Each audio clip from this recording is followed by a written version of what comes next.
go when we get to that part of the program is Anne Shaw. I didn't know. She did not Really know. didn't know. I didn't And she didn't even know that I got her to do this. The second person is Elvira Vida Jimenez. Third, this is like a lot. Third to go is Alderman Nicole Lee.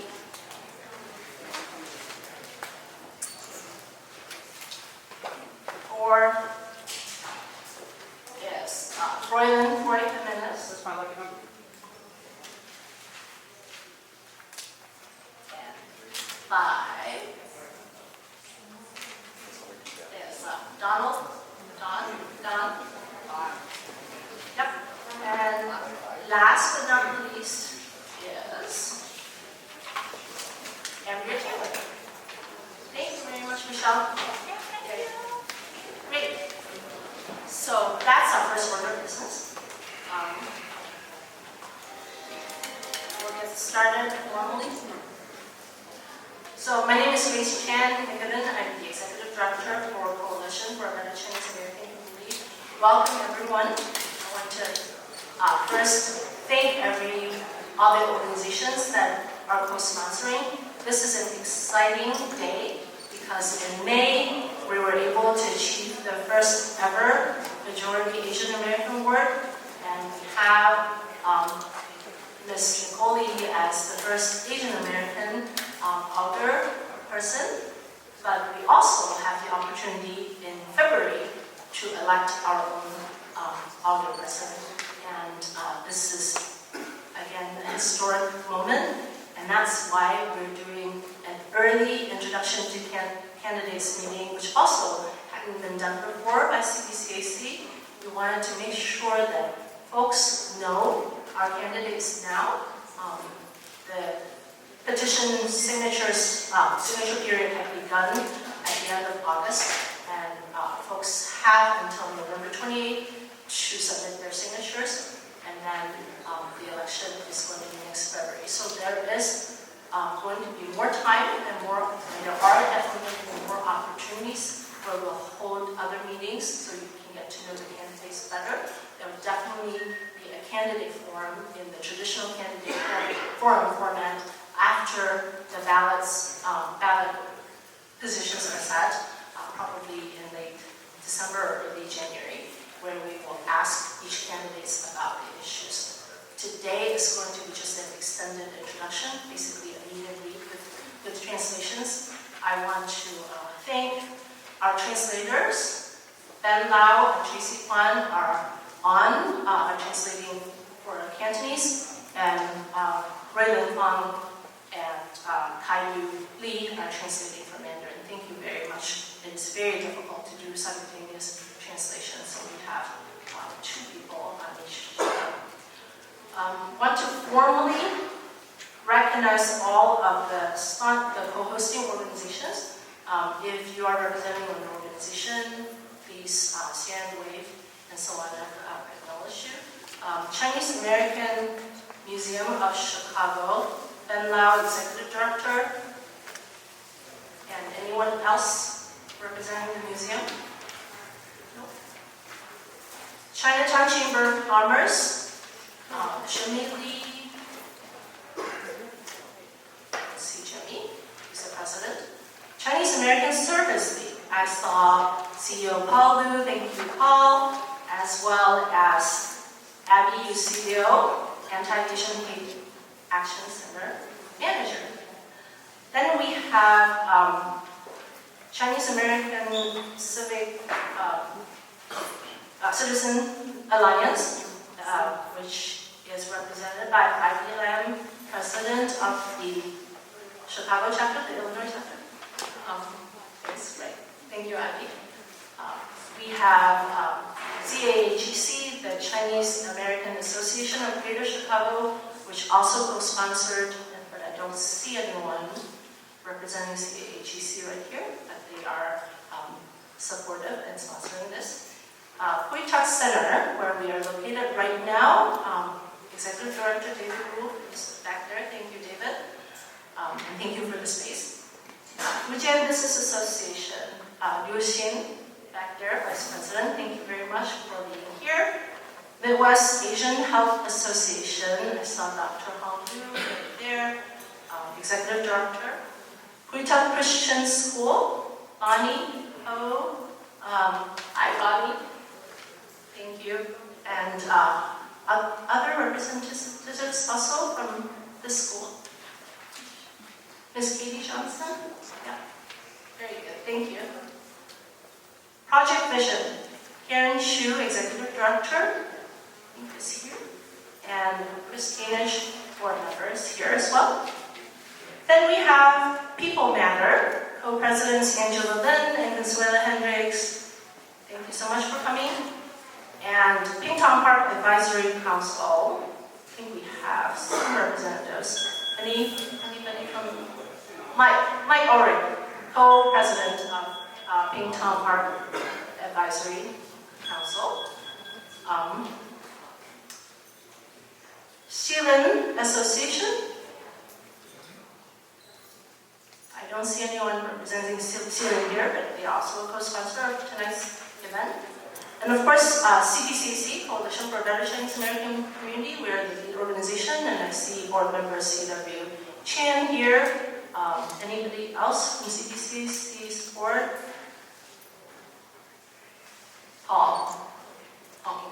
Everybody else, but yeah, thank you so much.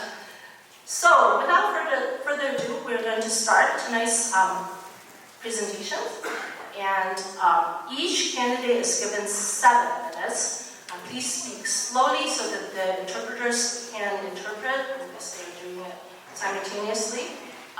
3 minutes to introduce yourself, followed by 4 minutes to introduce your top 3 priorities, and we'll give you time. So watch over there. Lisa Lang is right there, right behind you. You can see the 1 minute warning and then 30 seconds and time up. So thank you.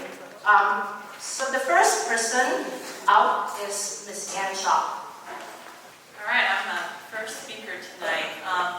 Good evening, 大家晚上好. My name is Ann Shaw. 我的中文名字是肖爱婷. And I want to thank the sponsoring organizations for hosting tonight. It gives me an opportunity to introduce myself and for you all to learn about all of us tonight. I have been a civil rights attorney for almost 30 years, a small business owner for almost 20 years. I'm the daughter of immigrants, and I'm a community leader, organizer, and advocate. So I was born in Atlanta, Georgia, and came to Chicago as an infant when my father took a job as the first Asian American supervising social worker for the Department of Children and Family Services, where he actually eventually was discriminated against because he was Asian American. And he knew this because they told it to his face, and they thought he wouldn't do anything about it. But guess what? He filed a federal lawsuit and he won, and that changed my entire life. Because I saw this and I said, you know what?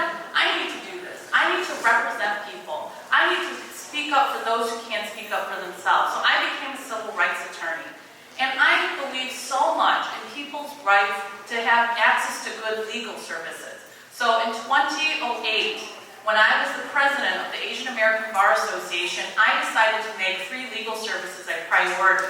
And by 2010, I helped spearhead and found the very first pro bono free legal clinic in Chicago's Chinatown, right here at Castle.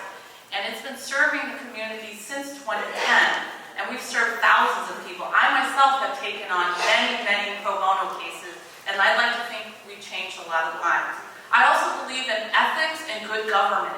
And I was the first Asian American appointed to serve as a commissioner on the Cook County Board of Ethics, where for the first time we actually held hearings and we issued orders against publicly elected officials for ethics violations.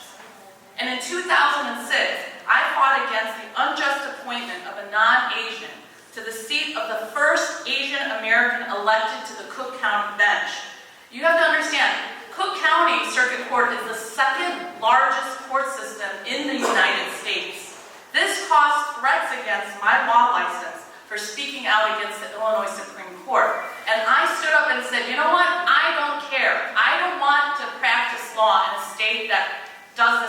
injustice. Obviously, my law license is fine, but the result was that we got many, many more Asian Americans appointed to the Cook County bench, as well as elected to the Cook County bench. Doing what's right, fighting for what's right, and not giving up has its consequences, especially when you go up against the powers that are suppressing people's choices and rights. In 2014, I made the difficult decision to run for city council against a very powerful alderman who's since been criminally indicted. After I decided to file, miraculously and coincidentally, wrongful claims were made against my real estate license. To make it clear, I actually have two professional licenses, a law license and a real estate license.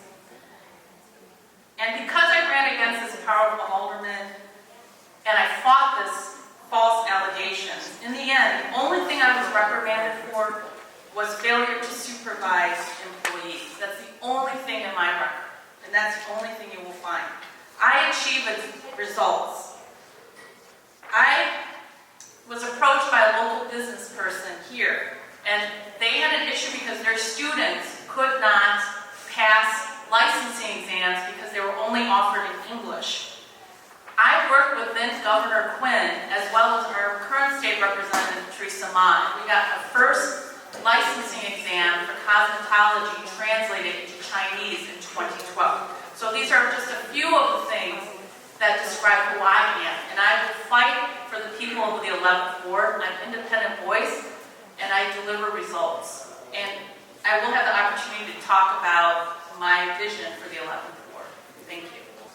I have a lot of passion in the things that I do, and that's actually why I'm running here today, is because I care about this community. I've spent most of my adult life doing things, not because I'm running for office, but because it's the right thing, even though it had severe consequences on my life. But I only care because it's helped a lot of people. That's, at the end of the day, that's all I care about. So what is my vision for the 11th Ward? Well, it's not just a vision. These are things that I've actually already accomplished. So for me, it's not just three things. There's 4 priorities. If I'm elected your alderman, the number one issue, obviously, is safety. I will tell you a very recent example, actually a past example. I fought to save police stations from closing back in 2012, but most recently, on July 2nd, there was a shooting across the street at number 18 Karaoke Bar, where an innocent bystander was killed. I live right around the corner here. Within 10 hours, I worked with community groups. I drafted a petition because I know the law. I know how to deal with businesses that cause a lot of crime. And then working with community groups, we were able to collect almost 700 signatures presented to the city. I spoke to the commander by email and asked him to shut down that business over the 4th of July weekend so that there wouldn't be more shootings, and it happened. I'm proud to say today it's still shut down. We haven't had those issues since. The next thing is corruption.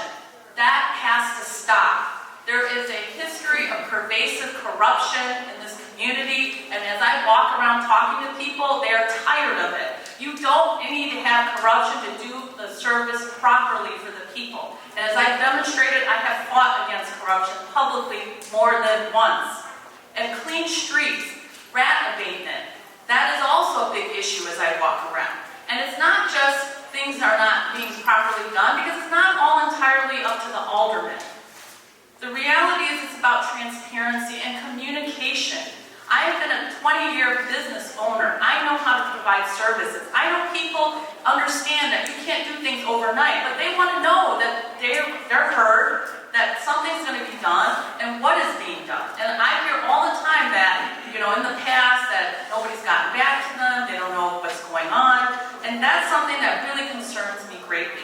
And the 4th thing is providing competent and professional services. It is my commitment to have people working in the office from our community who can communicate clearly, professionally, and follow up with each of the constituents concerned, and also provide a timeline and continuously follow up. So these are things that I don't just talk about as theories or hopes that I'm going to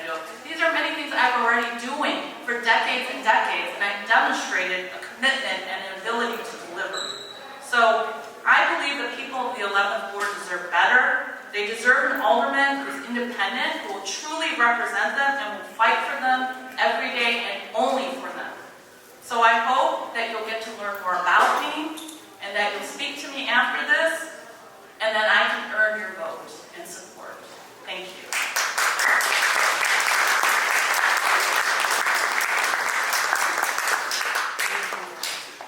Okay, next up we have Elvira Ida Jimenez.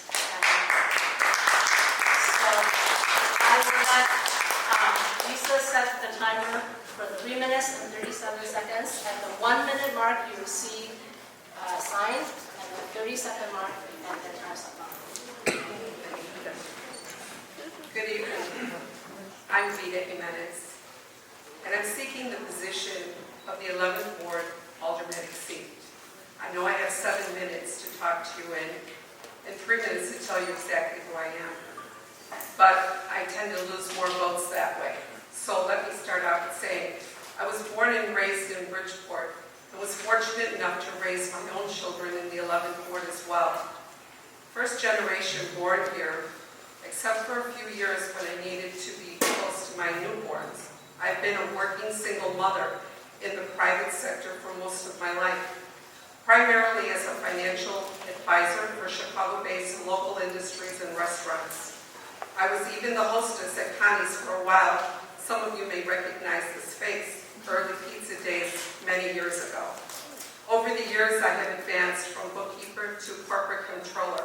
So now, how important basic financial planning, balanced budgets, accurate audits are crucial to the success management of large organizations. I've been active in the community since I was in my teens as a volunteer for charities, community groups, our schools, and even occasionally for political candidates. My deep experience in community and my family ties to the police department led me to a career as a civilian employee for the Chicago Police Department CAPS program, as a bilingual community service rep and organizer for 12 years. While never a police officer myself, I have a son who serves in the Chicago Police Department, as well as a sister, daughter-in-law, cousins, and other relatives and friends who continue to serve in both fire and Chicago CPD. I support all city workers in trying to do the tough jobs they have, but I also believe all city workers should be held in high standards of behavior and professionalism. I think we all know that public safety has moved from an issue to a crisis in Chicago, and there is no denying that residents fear for their safety in every neighborhood. Businesses are being made to think long-term decisions on whether to stay or to leave. We can't allow unchecked crime and social experimentation with crime enforcement to chase jobs and investment out of Chicago. These problems need to be addressed quickly before permanent damage is done to the city, and we can't repair it. I believe my experience in life, my background in both business and government, has provided me with a unique perspective on how to deal with the top 3 issues I want to address in the 11th Ward. And they are: 1, crime prevention and law enforcement. 2, reduction in property tax burden that affects both homeowners and renters. 3, business retention and expansion in the 11th Ward. I believe my experience in working with the residents of the 11th Ward and surrounding communities as a city service representative gives me a head start in knowing exactly how the City of Chicago departments work to provide city services, where to look when those services fall short. Sorry to interrupt. Are you already on your Yes. priorities? Okay. Yeah. So keep going. You didn't use up the whole 3 minutes. Yes. Okay. As the next alderman, I will not allow our infrastructure to deteriorate any further, and I will hold both city department directors and private contractors accountable for the work to be done both fast and correctly. In addition to the top 3 priorities of all our residents, I have a personal passion for animals, and my fellow pet owners have expressed their desire for a doggy park.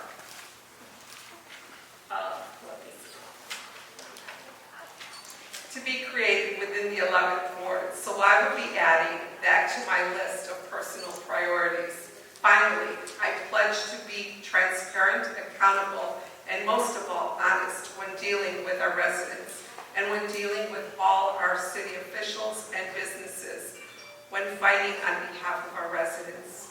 Thank you for your time, and I will be around to answer questions after the forum. Thank you.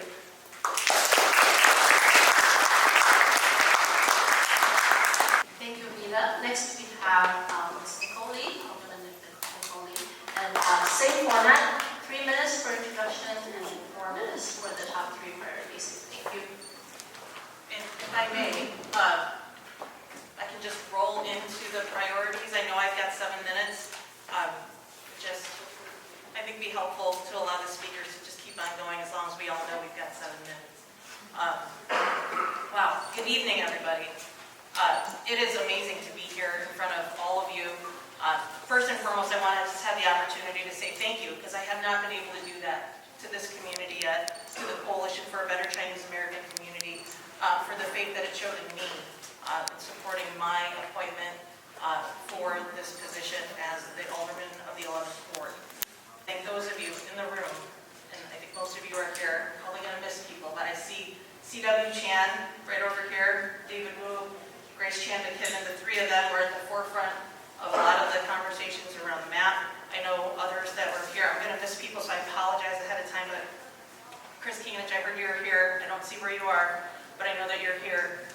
And others who worked on making sure that we had representation.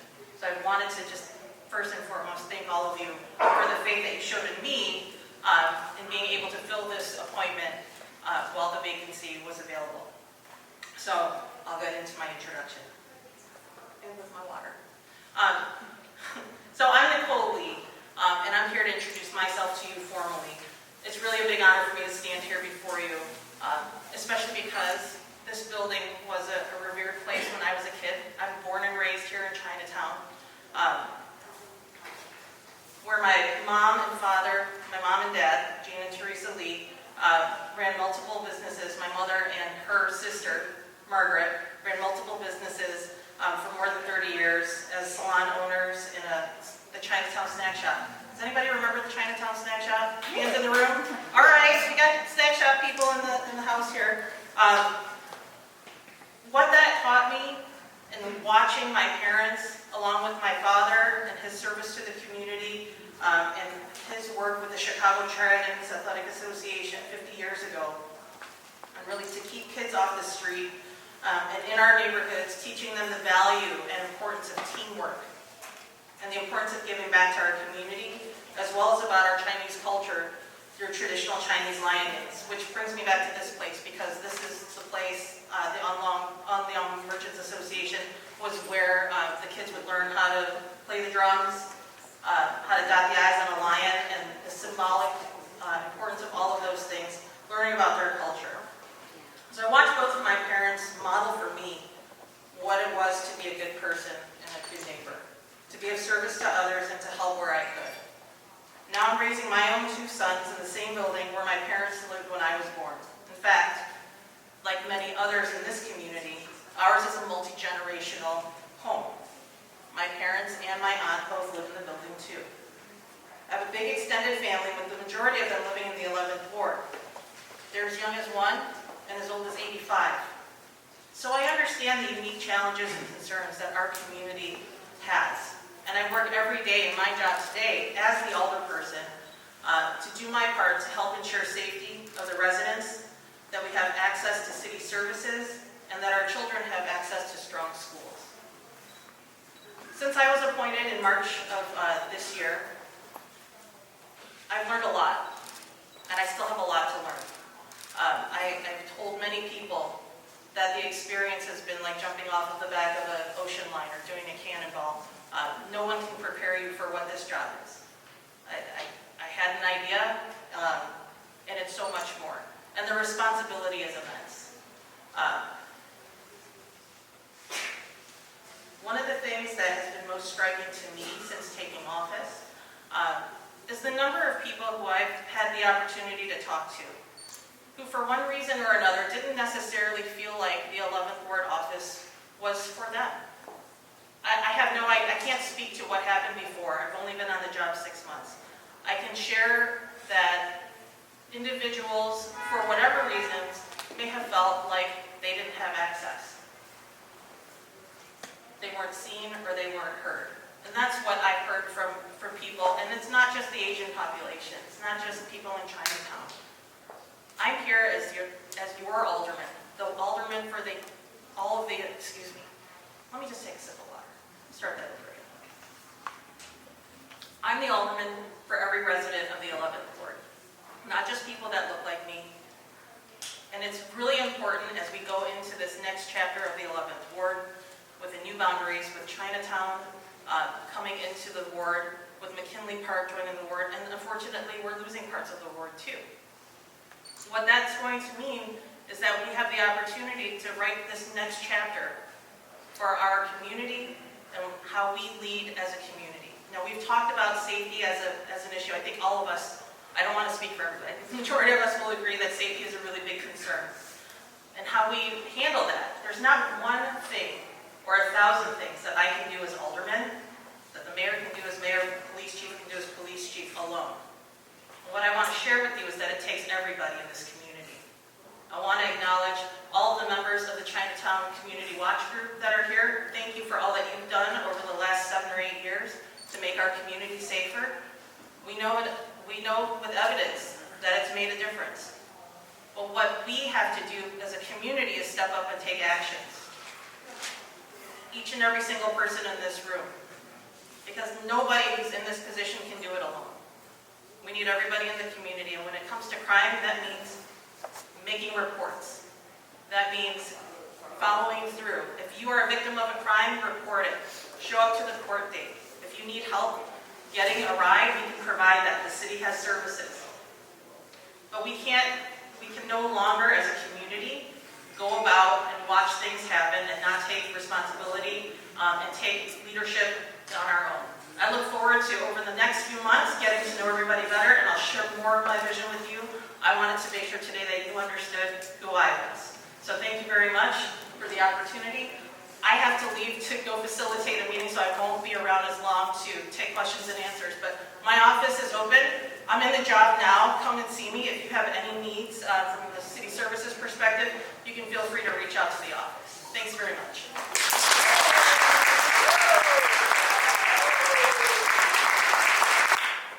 Thank you, Alderman Lee. Next up is Roy Jimenez. Ni hao ma, Puta Park Center. Ni hao ma, Puta Center. Buenas noches, and mucho gusto. Buona notte for those Italian Americans here in the house. My name is Froy Jimenez, and I am a history teacher. Confucius says, education leads to confidence. Confidence leads to hope. And hope leads to peace. We need peace in the 11th Ward. We need peace in Canaryville. We need peace in McKinley Park. We need peace in Chinatown. And we need peace in Bridgeport and all the other neighborhoods in our surroundings. Confucius also said, don't choose light foot. Choose strong foot. I am strong foot. I am not weak. I am not a person that is going to succumb to some of the forces that are asking our communities to be weak. No, quite the contrary. As a history teacher, I teach about Buddhism. Finding the middle way. When you look at Froy Jimenez, Froy is the middle way. Froy is a balanced leader. Balance for our communities. A little bit about my background. I am a civics teacher. How to do. That is about good government. Teaching not about corruption, but about good governance. I am also a coach at John Hancock High School, which education is going to be part of my points.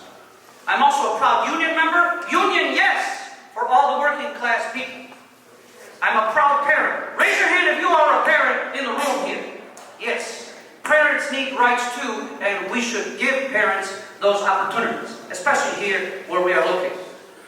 I've been elected twice to the local school council at my school, and I've been elected citywide for the local school council advisory board, which gives recommendations to the Board of Education. I am an immigrant. I was not born here in this country. I share the stories of many people in the 11th Ward that have immigrant experience in person, first person. I ran to be your state senator in the 1st District, and I was endorsed because of my merits by the Chicago Tribune and the Chicago Sun-Times. I was a proud trial participant in the Moderna vaccine trials because I thought it was the appropriate thing to do to experience so other people would have an opportunity to be safer from COVID-19. I am an independent thinker, someone with common sense, a leader that values balance and solutions. Balance and solutions. Froy Jimenez is not an alderman for some. Rather, he is an alderman for all. Chinese Americans, Italian Americans, African Americans, and Latinos in the 11th Ward. I pledge to you for your service, to be your leader, and to treat you equally. I believe our Representative Teresa Ma is in the building. I would like to recognize her. If we could give her a nice round of applause for Teresa Ma. Thank you. Thank you. Our State Representative Teresa Ma is someone that represents a Hispanic-drawn district. I'm going to say that one more time. Our representative does a good job of representing a Hispanic-drawn district. There's no reason that somebody of another race cannot represent fairly and strongly somebody of a different race other than them. Now, I will turn to my priorities.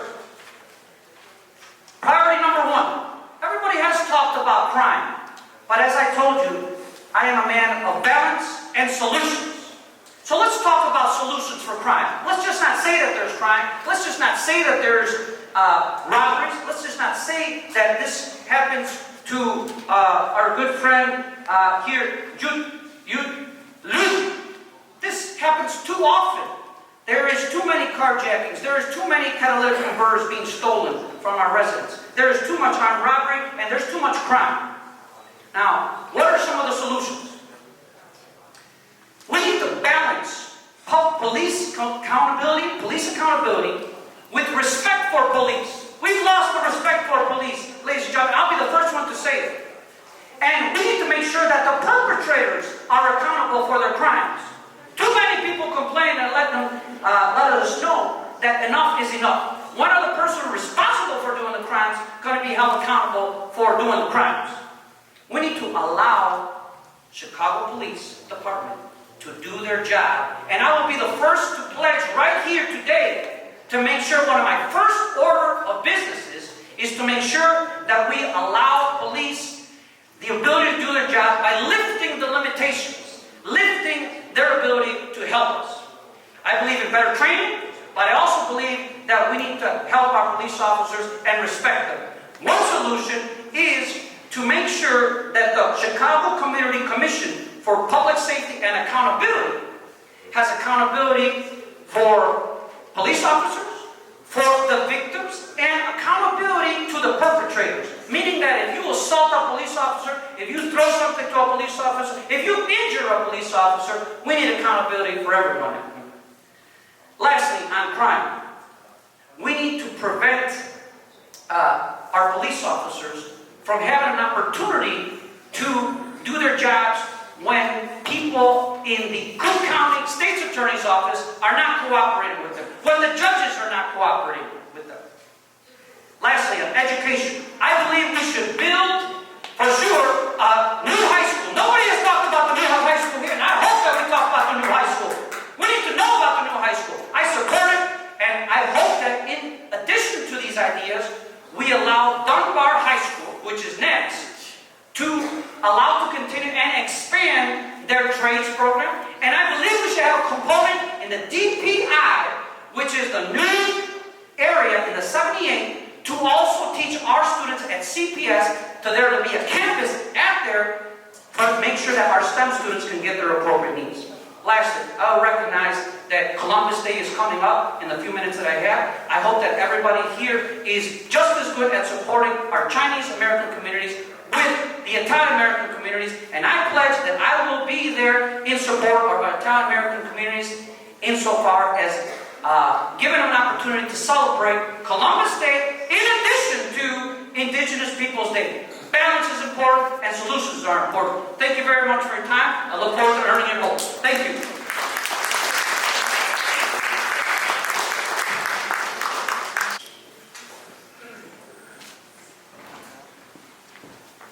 Thank you very much, Forrest.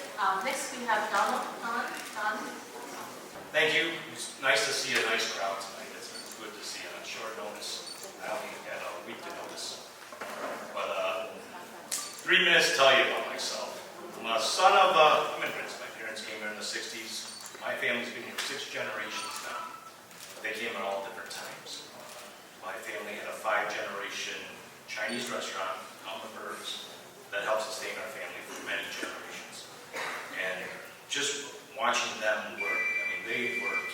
That's all they did was work. And I understand that. Growing up when I was a kid, I didn't understand that. Why do you have to work 7 days a week in a hot kitchen and everything like that? Why do I have to work in the kitchen? Why do I have to cook and pea pods and things like that? It was help to support the family. And then the day it's all about family. So we closed about 5 years ago, so I mean, I really have a deep respect for the restaurant we had because it helped survive. It's just made us survive in this country. And it gave us an opportunity to where my cousins and my sister, they could go on and do other things. They didn't have to work in the restaurant anymore, and that was a good thing. It was good memories. Married, have 3 children. My lovely wife, Raquel, right over there. She's Mexican American, and we're a multicultural family. 2 of my kids are in CPS schools now, high school and grade school, ward school, which is 2 blocks away from my house. My son, he's at NYU, he's a college student. So he graduated from Jones. So we understand Raquel has been very involved in the schools. She's on the local school councils of 2 schools right now. She's been advocating for the needs of this community for many years now. It wasn't because of this election or anything we do. That's just the way we are. That's who we are. She's advocated. Ward School is the oldest school in the CPS network. She had to shame people to fix the leaky roof for our kids, because nobody cares. You have to really almost threaten them, and then she got it done. I'm very proud of her for what she's done with no recognition. No one, good job. The parents really respect that, because a lot of times they don't have their own voice. Raquel spoke for many people in the community. It wasn't just the Chinese community. Every student at that school she spoke for them because it affected every single one of them, not only the students, but the teachers as well. Another thing, I'm a firefighter. I'm probably one of the first Asian American firefighters from Southside Chinatown ever. I've been on it 20 years now, and I'm proud of that, but it wasn't, at the end of the day, you have to show up to work. You do your job, you put the fire out, you go home safe. That's my job. That's what I care about, my guys that I work with. And that's a big part of who I am and what I do is serving the community. It's something I didn't have growing up. I never knew any firefighters. I've never been to a firehouse. But it was just a nice surprise that I could do something like that and find my calling. And that was something that it fit perfectly for me, because that's who it's just a network, and I've met some of the finest people in life on this job. People that, we've lost people over the years too, and that's a sad part of what we've done. But that's part of what we all understand when we go into it. That your last call, this call might be your last call. So that's a big part of who I am. Been doing it for 20 years. I've been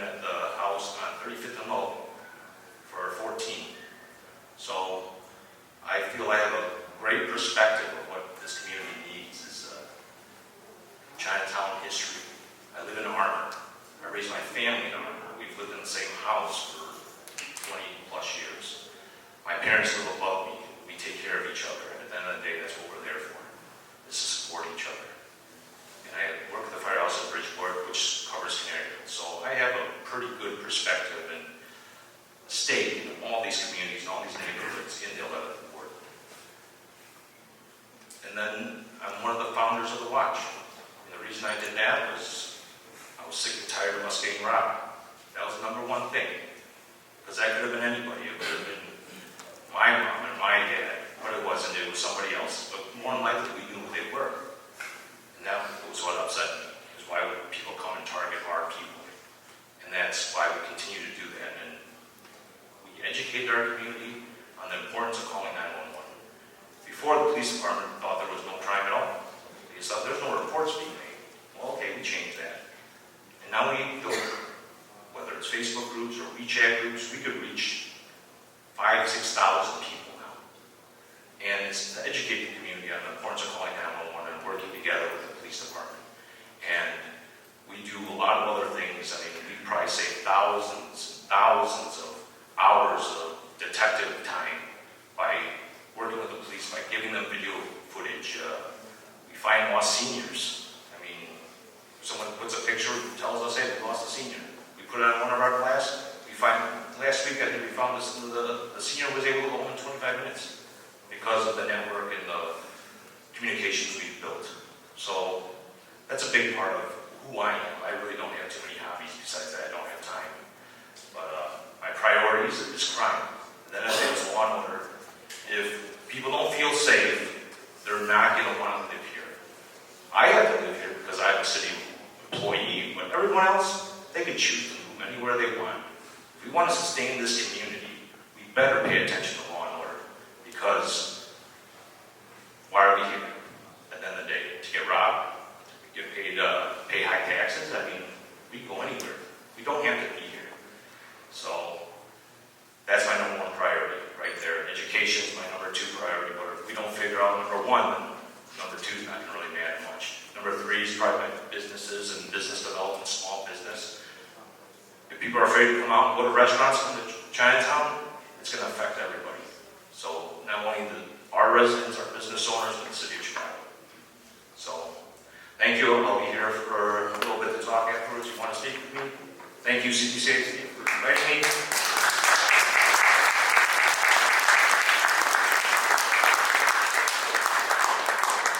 Thank you, Don. And now we have Ambria Taylor, again, 7 minutes for introduction plus top 3 priorities.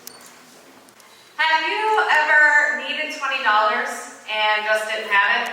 And you searched in every pocket in your closet, you searched through every bag, you searched under every rock, and you start scheming in your mind ways to get it because you have to. I know what that feels like. I know what it feels like to do that day after day and year after year. And in a lot of ways, that sounds like a negative thing. In a lot of ways, it is. But that is the kind of energy that I want to bring to the 11th Ward office. Because I am not just going to ask for a list of responsibilities and carry it out for the bare minimum. I am going to search for every possibility to attempt to get things done where resources are limited. I moved to Chicago as a homeless teen. I went from being a high school dropout to getting my master's degree in teaching from the University of Chicago. I ended up becoming a middle school social studies teacher at Holden in my neighborhood.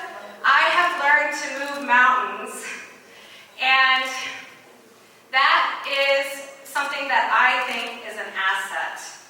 I went and became a person working at the food pantry at the Benton House because what motivates me to move mountains is giving back to people who have been through the same kinds of things that I've been through. And it's actually Castle that brought a report and told us that the Chinese seniors, like the ones who were coming to the Benton House food pantry that we provided food to, were struggling through so much. And that's when I began to realize that the problems that we face are monumental and there's so much more that we're going to have to do to fix it. When you have to survive, you learn a lot of lessons about yourself and about the world. And one of the biggest lessons I've learned is that people need each other to get things done.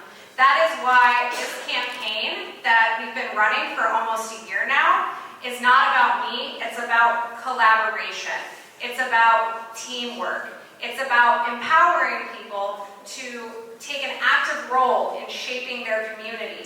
So on that note, in introducing myself as a candidate, I have to also introduce some of the members of my team who are here tonight from my team's steering committee. If you're here, please stand up. It's only a few of them. You can stand up very briefly. I think there's 3 or 4 people here. Hi, thank you for coming. You definitely have to give them a shout out because all the work that we've done has been as a team. And we've already been able to do a lot of amazing things. So our major priorities on this campaign are infrastructure, public safety, and environmental issues, although we have a lot more. We've already done a lot of incredible work bringing attention to the issue of the viaducts. The viaducts are what you walk under when you're under the railroad bridges. And if you've seen them, if you've gone anywhere near them, which I'm guessing you have, you've seen that the steel columns that are supposed to hold them up are in terrible condition. The city is not allowed to touch them. They are owned by the railroad companies. And I want to mention that one of them, Union Pacific, donates an awful lot of money to politicians. And I want to say for the record, I will not take a penny from Union Pacific. We have been bringing attention to this. I have been taking photographs and videos and posting online about the condition of these railroad viaducts. And all of a sudden, a brand new, shiny, temporary support column appeared in the viaduct at 33rd Street, when I haven't seen any work happen on those in years. So it's amazing that we were able to make that happen, but it's absolutely not enough. They need to be replaced. I've talked to experts about this. It is an emergency. Now, the people that can inspect these bridges are in the federal departments, and I have been telling them that they should come, and I will continue to tell them that, so be on the lookout for the next few weeks. We've also been able to hold community meetings over the past several months, all throughout the ward, including a meeting that we had focusing on public safety here in Chinatown at King Tom Library. And I don't know about you, raise your hand if everybody in your family agrees on politics and nobody has any different positions. Oh, nobody. Okay, yes, that's been my experience as well. And I do not think that everybody in Chinatown, everybody in Bridgeport, in Canaryville, I do not think everybody agrees on what the best way is to achieve safety in our community. However, what I have seen is that everybody does agree that we need to feel safer in our community and that what we're doing right now is not working. I also think it would be ridiculous for me to stand up here right now running for city council and turn around the question of public safety and tell you, well, I'm going to have the police officers fix it. So I'm going to speak to what responsibility I would take in my role to try to make an impact on public safety. Just a couple things, and you can find everything else on the website.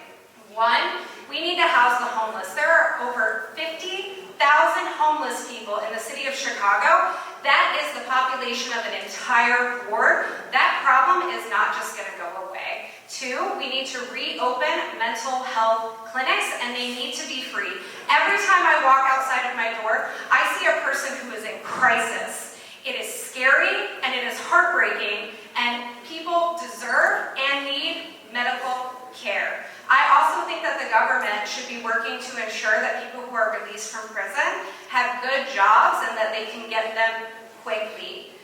I will end it right there. As far as our top 3 priorities, I also do want to mention that I obviously care a lot about education, public education. I want to connect Chinese-speaking students with the educational resources that are available to them, and I want that for students across the board.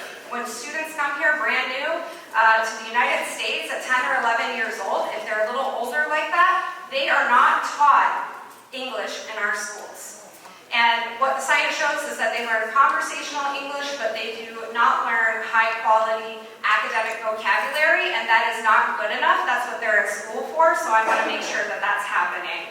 I also want to mention that the high school being built here is something I really support, but if the mayor and other leaders do not listen to the community concerns, I think that we're going to have a lot of problems, and we can find a place that isn't meant for public housing that is going to make people happy about the new high school. Please check out the website, embryoforalderman.com. It's available in English, Simplified Chinese, and Spanish, which is rare. I look forward to meeting you after this and making new friends. Thank you.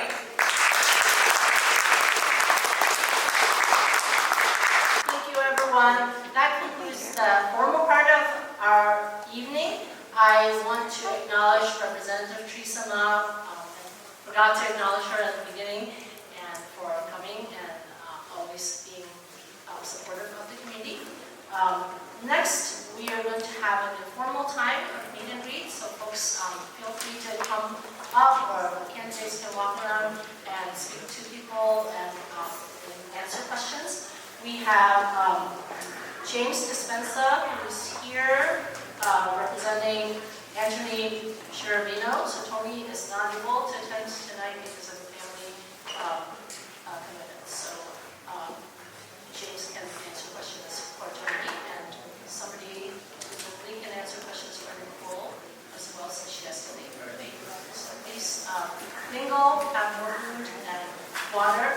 Just know that tonight's meeting was recorded, video recorded, so we will be putting that up on YouTube, the presentation, and then also just watch out for more events